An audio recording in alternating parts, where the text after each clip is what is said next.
നമസ്കാരം, ഞാൻ പ്രൊഫസർ മാത്യു. ഒരു പുതിയൊരു അധ്യായത്തിലേക്ക് സ്വാഗതം. ഇന്നത്തെ നമ്മുടെ വിഷയം കുറച്ച് വ്യത്യസ്തമാണ്, കുറച്ച് രസകരമാണ്. നമ്മൾ പലപ്പോഴും അഭിമുഖീകരിക്കുന്ന ഒരു പ്രതിഭാസമാണ്. മറ്റൊന്നുമല്ല, വിവരമുണ്ട് എന്ന് നടിക്കുന്ന ചിലർ വിവരമില്ലായ്മയുടെ ദോഷഫലങ്ങൾ നമ്മൾക്ക് പലപ്പോഴും സമ്മാനിച്ചിട്ടുണ്ടാകാം. ഇതിനെക്കുറിച്ചുള്ള ഒരു ഗവേഷണം, ആ ഒരു ഗവേഷണം നടത്തിയതിനെക്കുറിച്ചുള്ള ചില കഥകളാണ് പറയാൻ പോകുന്നത്. നമ്മൾ പലപ്പോഴും തമാശയായിട്ടൊക്കെ പറയാറുണ്ട്, വിവരക്കേടെന്ന് പറയുന്ന ഒരു കുറ്റമല്ല. കൂടാതെ വിവരക്കേടിനെ കുറിച്ച് നമ്മൾ പല പല തമാശകളും പലപ്പോഴായിട്ട് നമ്മൾ പലരോടും പറയാറുണ്ട്. നമ്മളുടെ വിവരക്കേടാണെങ്കിൽ പോലും നമ്മൾ മറ്റുള്ളവരുടെ വിവരക്കേടുകൾ കണ്ട് പൊട്ടിച്ചിരിക്കാറുമുണ്ട്. അപ്പോൾ ഇതിനെക്കുറിച്ചൊക്കെ ശാസ്ത്രീയമായിട്ടുള്ള ഒരു അവലോകനം അത് പലപ്പോഴും നടന്നിട്ടുണ്ടോ എന്നുള്ളൊരു ചോദ്യം. എന്നാൽ ഇതിന് പ്രചോദനമായെന്ന് വെച്ച് കഴിഞ്ഞാൽ എൻ്റെ ഒരു യാത്രയാണ്. ഈ ഒരു യാത്രയിൽ അതൊരു ട്രെയിൻ യാത്രയായിരുന്നു. ആ ഒരു ട്രെയിൻ യാത്രയിൽ ഞാൻ ഒരു ഡോക്ടറെ പരിചയപ്പെടുന്നു. അദ്ദേഹം ആത്യന്തികമായി കാർഡിയോളജിസ്റ്റാണ്. കോവിഡിന് ശേഷം അദ്ദേഹം സ്റ്റോക്ക് മാർക്കറ്റ് നിക്ഷേപങ്ങളൊക്കെ ആരംഭിച്ചു.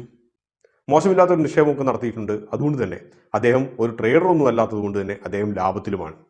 പല പല സെക്ടേഴ്സിനെ കുറിച്ചൊക്കെ അദ്ദേഹം ഒത്തിരിയേറെ വായിച്ചറിഞ്ഞു. ഒത്തിരി യൂട്യൂബ് വീഡിയോകളൊക്കെ കണ്ട് വളരെയധികം അദ്ദേഹം കുറച്ച് വിവരങ്ങളൊക്കെ ഉണ്ടാക്കി.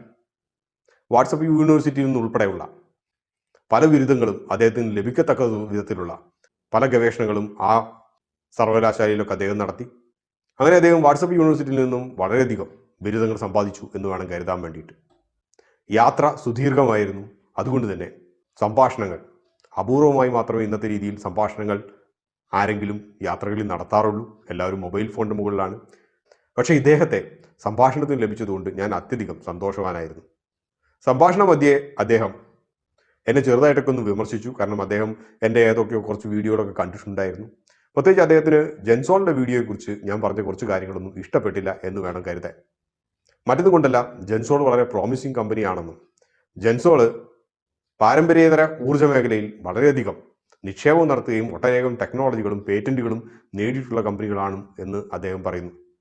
കൂടാതെ ജെൻസോളിൽ ഇന്ന് സംഭവിച്ചുകൊണ്ടിരിക്കുന്ന ഈ പ്രശ്നങ്ങളൊക്കെ അദാനിക്ക് ഹിൻഡൻബർഗ് മൂലം സംഭവിച്ചുകൊണ്ടിരിക്കുന്ന പ്രശ്നങ്ങൾക്ക് സമാനമാണെന്നും അദ്ദേഹം പറയുന്നു. അദ്ദേഹം ഒട്ടനേകം ഹിന്ദി വീഡിയോകളും കാണുന്നൊരു ശീലമുണ്ട്. അതുകൊണ്ട് തന്നെ നമുക്ക് മലയാളിക്ക് ലഭിക്കാത്ത ഒട്ടനേകം അറിവുകൾ അദ്ദേഹത്തിന് ഹിന്ദി വീഡിയോകളിൽ നിന്നും ലഭിക്കുന്നുണ്ട് എന്നാണ് മനസ്സിലായത്. സാധാരണയായി ഈ പറഞ്ഞ വീഡിയോകളൊന്നും ഞാൻ കാര്യമായിട്ട് കാണാത്തതുകൊണ്ട് അദ്ദേഹത്തിൻ്റെ ഈ വാദഗതികളോട് കാര്യമായിട്ട് പറയാൻ കഴിഞ്ഞില്ല. പക്ഷേ എങ്കിൽ പോലും ഒരു ഡോക്ടർ എന്ന രീതിയിൽ അദ്ദേഹം എനർജി ടെക്നോളജീസിനെ കുറിച്ച് പഠിച്ചു വെച്ചിരിക്കുന്ന പല കാര്യങ്ങളും, പ്രത്യേകിച്ച് വാട്സപ്പ് യൂണിവേഴ്സിറ്റിയിൽ നിന്നും ബിരുദം നൽകാൻ വേണ്ടിയിട്ട് ലഭിച്ചിട്ടുള്ള പല അറിവുകളും അത് അമ്പേ അബദ്ധമായിരുന്നു എന്ന് എനിക്ക് മനസ്സിലായി. പക്ഷേ എങ്കിൽ പോലും അവയെ തിരുത്താനുള്ള ഒരു മനക്കെട്ടി എനിക്കുണ്ടായില്ല. പിന്നീട് അദ്ദേഹം യാത്രാമധ്യേ അദ്ദേഹത്തിൻ്റെ സ്റ്റോപ്പെത്തിയപ്പോൾ ഇറങ്ങിപ്പോയി. ഞാൻ ആ ഒരു തീവണ്ടി യാത്ര തുടർന്നു. പിന്നീടാണ് ഞാനിരുന്ന് ആലോചിച്ചത്, സത്യത്തിൽ എന്തുകൊണ്ടാണ് ഇങ്ങനെ സംഭവിക്കുന്നത്? മറ്റൊന്നും കൊണ്ടല്ല, മനഃശാസ്ത്രപരമായിട്ട് എനിക്കുള്ള അറിവ് തുലോം പരിമിതമാണ്. അപ്പോൾ ബാക്കിയുള്ള യാത്രാമധ്യേ ഞാനും ഒരു ഗവേഷണം നടത്താൻ വേണ്ടിയിട്ട് കരുതി. പക്ഷേ നേരത്തെ പറഞ്ഞ ആളുടെ അതേ കാറ്റഗറിയിൽ പെട്ട് എതാതിരിക്കാൻ വേണ്ടിയിട്ട് വാട്സപ്പ് യൂണിവേഴ്സിറ്റി ഞാനങ്ങ് ഒഴിവാക്കി. അതിനു പകരം വ്യവസ്ഥാപിതമായിട്ടുള്ള ഗവേഷണ പ്രബന്ധങ്ങൾ വല്ലതും ഉണ്ടോ എന്ന് തപ്പി. അങ്ങനെ തപ്പിയതിൻ്റെ ഫലമായിട്ടാണ് കുറച്ച് കാര്യങ്ങളൊക്കെ കണ്ടെത്തിയത്. ഇത് പലപ്പോഴും നിങ്ങൾക്കും ഉപകാരപ്പെടും. സ്റ്റോക്ക് മാർക്കറ്റിലും നിങ്ങളുടെ ജീവിതത്തിൻ്റെ മുമ്പിലും ലോകത്തുള്ള എല്ലായിടത്തും ഈ പറഞ്ഞ കുറച്ച് അറിവുകൾ നിങ്ങൾക്ക് ഉപകാരപ്പെട്ടേക്കാം. അപ്പോൾ ഇതിൻ്റെ അകത്ത് പ്രധാനമായിട്ടും പറയാനുള്ളതെന്ന് വെച്ച് കഴിഞ്ഞാൽ ഡ്യൂണിങ് ക്രൂഗർ എഫക്റ്റാണ്. ഡ്യൂണിങ് ക്രൂഗർ എഫക്റ്റ് വളരെ ലളിതമായിട്ട് പറയുകയാണെങ്കിൽ, അറിവില്ലായ്മ ഉണ്ട് എന്ന് അവനവന് ഉള്ള അറിവില്ലായ്മ. അതായത് എനിക്കൊരു കാര്യത്തെക്കുറിച്ച് അറിവില്ല എന്നുള്ളൊരു കാര്യം എനിക്ക് അറിയാത്തിടത്തോളം കാലം എൻ്റെ ആത്മവിശ്വാസം അതിൻ്റെ ഉത്തുംഗ ശൃംഗത്തിലായിരിക്കും. അതേസമയം കുറച്ച് ആ ഒരു കാര്യത്തെക്കുറിച്ച്, ആ ഒരു ഡൊമൈനിനെ കുറിച്ചൊക്കെ ഞാൻ നന്നായിട്ട് പഠിച്ചിട്ടുണ്ടെങ്കിൽ എൻ്റെ ആത്മവിശ്വാസം താരതമ്യേന കുറവായിരിക്കും. കേൾക്കുമ്പോൾ കുറച്ച് ബുദ്ധിമുട്ടായിട്ട് തോന്നും. വളരെ ലളിതമായിട്ട് പറയുകയാണെങ്കിൽ, നമ്മൾ പലപ്പോഴും പലരെയും കണ്ടിട്ടുണ്ടാവും, എന്തിനെക്കുറിച്ചും എന്തും പറയാൻ കഴിവുള്ളവർ. ആകാശത്തിൻ്റെ താഴെയും ഭൂമിയുടെ മുകളിലുമുള്ള എന്തിനെക്കുറിച്ചും ചർച്ച ചെയ്യാൻ കഴിവുള്ളവർ. ഇന്നത്തെ കാലത്ത് അതിന് യൂട്യൂബും കുറച്ച് വാട്സപ്പ് യൂണിവേഴ്സിറ്റിയും മാത്രം മതി. ഒട്ടനേകം പേരെ ഞാൻ കണ്ടിട്ടുണ്ട്. പ്രത്യേകിച്ച് കഴിഞ്ഞ വർഷമൊക്കെ സെൻട്രൽ ഇലക്ട്രിസിറ്റി റെഗുലേറ്ററി അതോറിറ്റിയുടെയൊക്കെ പുതിയ നോംസ് ഒക്കെ വന്നു കഴിഞ്ഞപ്പോൾ ചരിത്രത്തിൽ ബിരുദാനന്തര ബിരുദം നേടിയവർ വരെ ഇന്ത്യയുടെ എനർജി പോളിസീസിനെ കുറിച്ചും ലോഡ് ഡെസ്പാച്ചിനെ കുറിച്ചും ഒക്കെ ഘോരം പ്രസംഗിക്കുന്നവർ. പക്ഷേ അവരുടെ ആത്മവിശ്വാസം വളരെ വലുതായിരുന്നു. പക്ഷേ ഇത്തരത്തിലുള്ള ഒരു വലിയ പ്രസംഗം നടത്താൻ വേണ്ടിയിട്ട് നമ്മുടെ KICBയുടെ ചീഫ് എഞ്ചിനീയർക്ക് പോലും കഴിയുകയില്ല എന്നുള്ളൊരു സത്യം അവിടെ നിലനിൽക്കുന്നു. മറ്റൊന്നും കൊണ്ടല്ല, അദ്ദേഹത്തിന് ഈ ഒരു ഡൊമൈൻ എന്തുമാത്രം വലുതാണെന്നും അതുകൊണ്ട് തന്നെ അദ്ദേഹത്തിൻ്റെ അറിവുകൾ താരതമ്യേന പരിമിതമാണെന്നും അദ്ദേഹത്തിന് അറിയാം. അഥവാ അദ്ദേഹത്തിൻ്റെ മുമ്പിൽ നിൽക്കുന്ന കുളത്തിൻ്റെ ആഴം എത്രയാണെന്നുള്ളത് അറിയാം. പക്ഷേ ഇതിനെക്കുറിച്ച് കാര്യമായിട്ട് അറിവില്ലാത്തവർ അവർ കരുതുന്നത് തങ്ങളാണ് ഏറ്റവും ആഴത്തിൽ നിൽക്കുന്നതെന്ന്. അതുകൊണ്ട് തന്നെ അവർക്ക് ആത്മവിശ്വാസം വളരെ കൂടുതലായിരിക്കും. പ്രധാനമായിട്ടും ഈ കാര്യമാണ് ഡ്യൂണിങ് ക്രൂഗർ എഫക്റ്റ് കൊണ്ട് അർത്ഥമാക്കുന്നത്. ഈ ഒരു റിസർച്ച് പേപ്പർ എടുത്ത് നോക്കിക്കഴിഞ്ഞാൽ അതിനകത്ത് ആദ്യമായിട്ട് തന്നെ പറയുന്നത് ഒരു യൂറോപ്പിലുള്ള ഒരു ഇൻസിഡൻ്റ് ആണ്. മക്കർദർ വീലർ എന്ന് പറയുന്ന ഒരാൾ, അദ്ദേഹം വളരെ കൂളായിട്ട് പോയിട്ട് 1-2 ബാങ്ക് ഒരു ദിവസം അങ്ങ് കൊള്ളയടിക്കുന്നു. സാധാരണ രീതിയിൽ മുഖംമൂടിയൊക്കെ ഇട്ടിട്ടാണ് കൊള്ളയടിക്കുക. പക്ഷേ ഇദ്ദേഹം മുഖംമൂടി ഒന്നുമില്ലാതെ കൊള്ളയടിക്കുന്നു. നമുക്ക് പ്രതീക്ഷിക്കാവുന്ന പോലെ തന്നെ വൈകുന്നേരം ആയപ്പോഴത്തേക്കും പോലീസ് അദ്ദേഹത്തെ പിടിച്ചു. പക്ഷേ പോലീസ് അദ്ദേഹത്തെ പിടിച്ചു കഴിയുമ്പോൾ അത്ഭുതം കൂറിയത് ആദ്യം അദ്ദേഹം തന്നെയാണ്. നിങ്ങൾക്ക് എങ്ങനെ എന്നെ പിടിക്കാൻ കഴിഞ്ഞു എന്നാണ്. ഈ ചോദ്യം കേട്ട് കഴിഞ്ഞപ്പോൾ പോലീസാണ് രണ്ടാമത് അത്ഭുതം വന്നത്.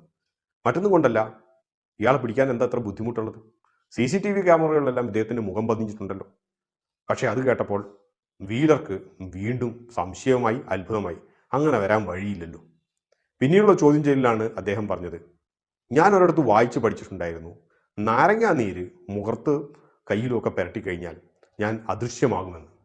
നിങ്ങൾ ആലോചിച്ച് നോക്കുക, ഇത്തരത്തിലുള്ള സ്ഥിരീകരിക്കാത്ത അറിവുകൾ അതുപോലും ഒരു മനുഷ്യനെ ഇത്ര വലിയൊരു പ്രോജക്റ്റ്, അതായത് ജീവൻ തന്നെ വെള്ളത്തിലാക്കാവുന്ന പ്രോജക്റ്റ്, ബാങ്ക് മോഷണം, അത് ചെയ്യാൻ വേണ്ടിയിട്ടുള്ള ആത്മവിശ്വാസം അദ്ദേഹത്തിന് നൽകി.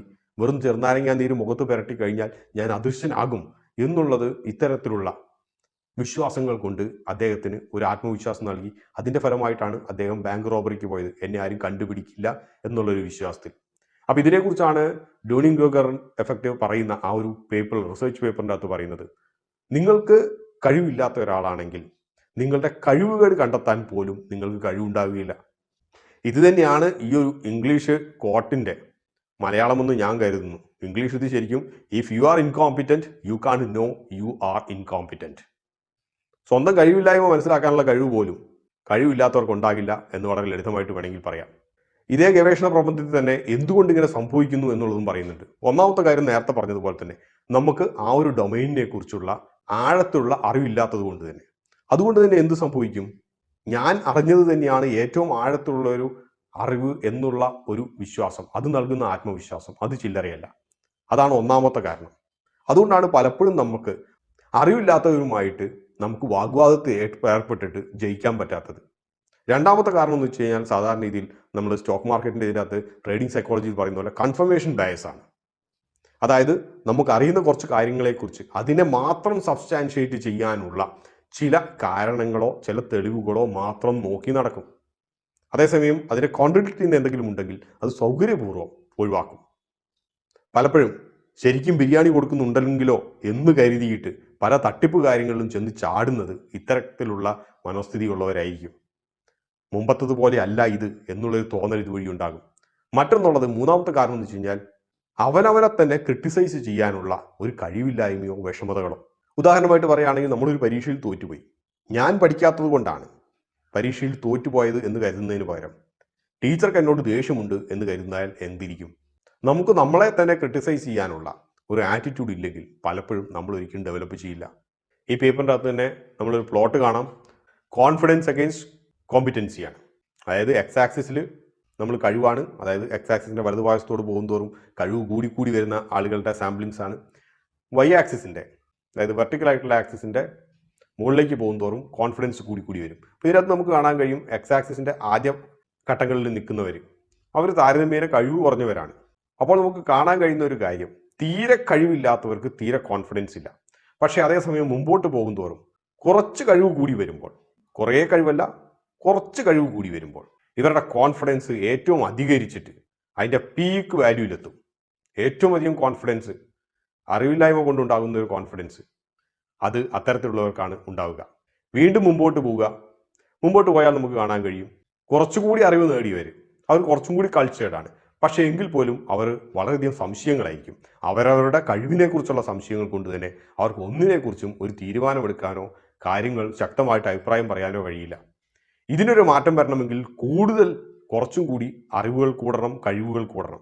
അങ്ങനെ കൂടി മുകളിലേക്ക് പോകുമ്പോൾ നമുക്ക് കാണാൻ കഴിയും ആ ഒരു ട്രഫിൽ നിന്ന്, ആ ഒരു താഴെ നിന്ന് മുകളിലേക്ക് വീണ്ടും കോൺഫിഡൻസ് ഉയർന്നു പോകുന്നു.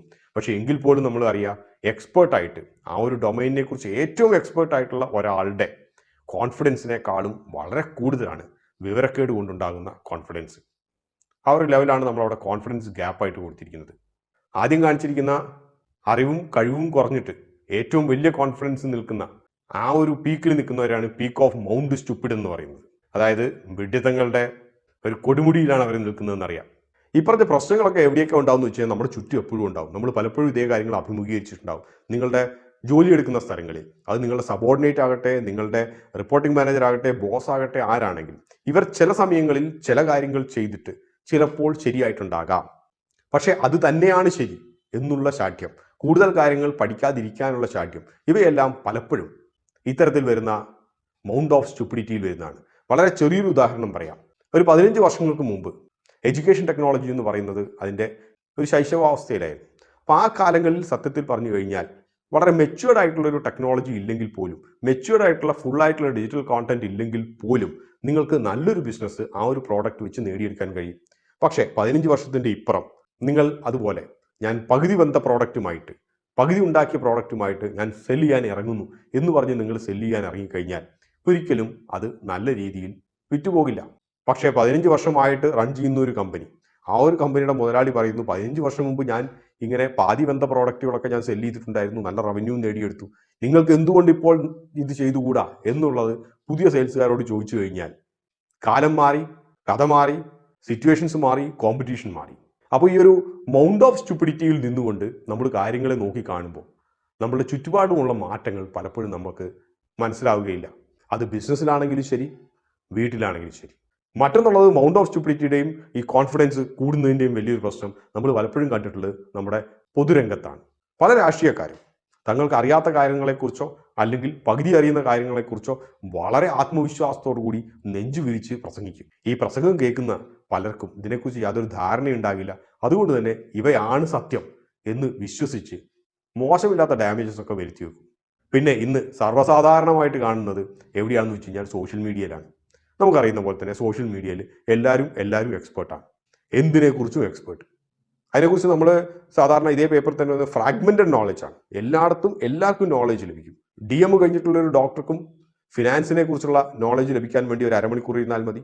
അതേപോലെ തന്നെ ഒരു ഇലക്ട്രിക്കൽ എഞ്ചിനീയർക്ക് കാർഡിയോളജിയെ കുറിച്ചുള്ള വിവരം ലഭിക്കണമെങ്കിലും, ഒരു കാർഡിയോളജി എക്സ്പേർട്ട് പറയുന്ന അതേപോലെ വർത്തമാനം പറയണമെങ്കിലും ഒരു അരമണിക്കൂർ മാത്രം സ്പെൻഡ് ചെയ്താൽ മതി. പക്ഷെ അതേസമയം ഈ പറഞ്ഞ രണ്ടു പേർക്കും ഈ പറഞ്ഞ രണ്ട് വിഷയത്തിലും അഗാധമായിട്ടുള്ളൊരു പാണ്ഡിത്യം ഇല്ല എന്ന് അർത്ഥം. പക്ഷെ എങ്കിൽ പോലും ഇതെല്ലാം വെച്ചിട്ട് മുറിവൈദ്യങ്ങളും ഒക്കെ വെച്ചിട്ട് സോഷ്യൽ മീഡിയയിൽ വന്നിരുന്ന് തള്ളുന്ന ഒട്ടനേകം പേരുണ്ട്. കോവിഡ് കാലത്ത് നമ്മൾ അതിൻ്റെ മൂർധന്യ ദശ കണ്ടു. ചിലർ ചോദിച്ചത് വൈറസ് എന്നൊക്കെ എല്ലാവരും പറയുന്നുണ്ട്, പക്ഷെ നിങ്ങൾ വൈറസിനെ കണ്ടിട്ടുണ്ടോ? ചോദ്യം നല്ലതാണ്. പക്ഷേ ആ ഒരു ശാസ്ത്രശാഖയെക്കുറിച്ചുള്ള അറിവില്ലായ്മയാണ് ഈ ഒരു ചോദ്യത്തിന് നിദാനം, അഥവാ ഇങ്ങനത്തെ ഒരു ചോദ്യം ചോദിക്കാനുള്ള ആത്മവിശ്വാസം നൽകിയത് എന്നുള്ളൊരു സത്യം അവിടെ നിലനിൽക്കുന്നു. ഇത് ആത്യന്തികമായിട്ട് എവിടുന്ന് കടന്നു വരുന്നു ഇത്തരത്തിലുള്ള ഒരു രോഗം എന്ന് പറഞ്ഞു കഴിഞ്ഞാൽ, എല്ലാത്തിനും നമ്മൾ പാശ്ചാത്യ രാജ്യങ്ങളെ കുറ്റം പറയുന്നുണ്ടെങ്കിൽ കൂടിയും ഒരു പരിധി വരെ ഇതാണ് ഒരു കാരണം. നമ്മൾ കാരണം കുട്ടികളെ എപ്പോഴും പറഞ്ഞു പഠിപ്പിക്കുന്ന ഒരു കാര്യം, യു മസ്റ്റ് ബി കോൺഫിഡൻറ്റ്. നമ്മളെപ്പോഴും ആത്മവിശ്വാസമുള്ളവരായിട്ട് വളരണം, നല്ലത്. പക്ഷേ ആരോ പറഞ്ഞ പോലെ അധികമായാൽ അമൃതും വിഷമെന്ന് പറയുന്നത് പോലെയാണ്. നമ്മൾ കോളേജുകളിലൊക്കെ കണ്ടിട്ടുണ്ട്, TNP cell, training and placement സെല്ലൊക്കെ വളരെ കോൺഫിഡൻസിന് കൊടുക്കാൻ വേണ്ടിയിട്ട് ഭീകരമായിട്ടുള്ള ഭയങ്കര സെഷൻസ് ഒക്കെ കൊടുക്കും. എന്തിനേറെ പറയുന്നു, കച്ചവടക്കാർക്ക് കോൺഫിഡൻസ് കൊടുക്കാൻ വേണ്ടിയിട്ട് തന്നെ ലക്ഷങ്ങൾ കൊടുത്തിട്ട് ആളെ കൊണ്ടിരുന്ന നാടാണിത്. അപ്പോൾ ഈ കോൺഫിഡൻസ് ഉണ്ടെങ്കിൽ എന്ത് വിവരക്കേടും പറയാം, അഥവാ വിവരക്കേട് കോൺഫിഡൻസോട് കൂടി പറഞ്ഞു കഴിഞ്ഞാൽ നിങ്ങൾക്ക് പിടിച്ചു നിൽക്കാം. സെൽഫ് പ്രൊമോഷന് വേണ്ടിയിട്ട് നിങ്ങൾക്ക് എന്തും പറയാം എന്നുള്ള രീതിയിലാണ് സത്യത്തിൽ പറഞ്ഞാൽ വെസ്റ്റിലെ ഒരു ബിസിനസ് കൾച്ചർ. അതുകൊണ്ട് തന്നെ നമ്മൾ നമ്മളിലേക്ക് നോക്കാനും ഒരു സെൽഫ് ക്രിറ്റിസിസത്തിലേക്കോ വേണ്ടിയിട്ടുള്ള ഒരു അവസരമാണ് ഇവിടെ നഷ്ടമാകുന്നത്. പക്ഷെ അതേസമയം നമ്മൾ പൗരസ്ത്യ രാജ്യങ്ങളിലേക്കൊക്കെ വന്നു കഴിഞ്ഞാൽ, നമ്മളെ ഏഷ്യൻ രാജ്യങ്ങളിലൊക്കെ വന്നു കഴിഞ്ഞാൽ ഇതിൻ്റെ അകത്ത് വളരെ പ്രാധാന്യം നൽകുന്ന ഒരു കാര്യമാണ് വിനയം എന്ന് പറയുന്നത്, അവനവനെ തന്നെ എളിമപ്പെടുത്തുക എന്ന് പറയുന്നത്. ഇതിൻ്റെ പ്രധാനപ്പെട്ട ഒരു കാര്യം എന്ന് വെച്ച് കഴിഞ്ഞാൽ ഹ്യൂമിലിറ്റി എന്നൊക്കെ പറയുന്നതിൻ്റെ അകത്ത്, സെൽഫ് ക്രിറ്റിസിസം എന്നൊക്കെ പറയുന്നതിൻ്റെ അകത്ത് ഏറ്റവും വലിയൊരു ഗുണം അവനവനിലേക്ക് തന്നെ ഒരു തിരിച്ചു നോട്ടം, ഒരു സ്വത്വം എന്താണെന്നുള്ളത് അന്വേഷിക്കാൻ വേണ്ടിയിട്ടുള്ള ഒരു നോട്ടം. ഇതുവഴി അവനവൻ എന്താണെന്ന് അറിയാനുള്ള ഒരവസരം അതാണ് ലഭിക്കുന്നത്. അതുകൊണ്ട് തന്നെ ഒരു ബാലൻസ്ഡ് ആയിട്ടുള്ള ഒരു അപ്രോച്ച്, കോൺഫിഡൻസ് വേണം, കോൺഫിഡൻസ് ഇല്ലെങ്കിൽ ഒന്നും നടക്കില്ല. പക്ഷേ അതേസമയം തന്നെ കോൺഫിഡൻസ് കൊണ്ട്, സെൽഫ് പ്രൊമോഷൻ കൊണ്ട് എൻ്റെ വിവരക്കേട് പോലും നാട്ടുകാർ കേട്ടുകൊണ്ടിരിക്കണമെന്ന് കരുതിയാൽ ഒരു കാര്യം മനസ്സിൽ വെക്കുക, നിങ്ങളുടെ വിവരക്കേട് കേട്ട് കഴിഞ്ഞാൽ തിരിച്ച് ഇത് വിവരക്കേടാണ് എന്ന് പറയാൻ, രാജാവ് നഗ്നനാണ് എന്ന് പറയാൻ വേണ്ടിയിട്ട് 1% പേര് പോലും ഉണ്ടാകില്ല. എന്തുകൊണ്ടാണെന്ന് വെച്ച് കഴിഞ്ഞാൽ 90% പേരും വിചാരിക്കുന്നത് ഇവന്റെ വിവരക്കേട് എനിക്ക് തിരുത്താൻ കഴിയുകയില്ല, അഥവാ ഞാൻ എന്തിനു തിരുത്തണം, ഇവൻ എൻ്റെ ആരാണ്. ബാക്കി 9% പേർ വിചാരിക്കുന്നതെന്ന് വെച്ച് കഴിഞ്ഞാൽ നിങ്ങളെ ശത്രുക്കളായിട്ടാണ്.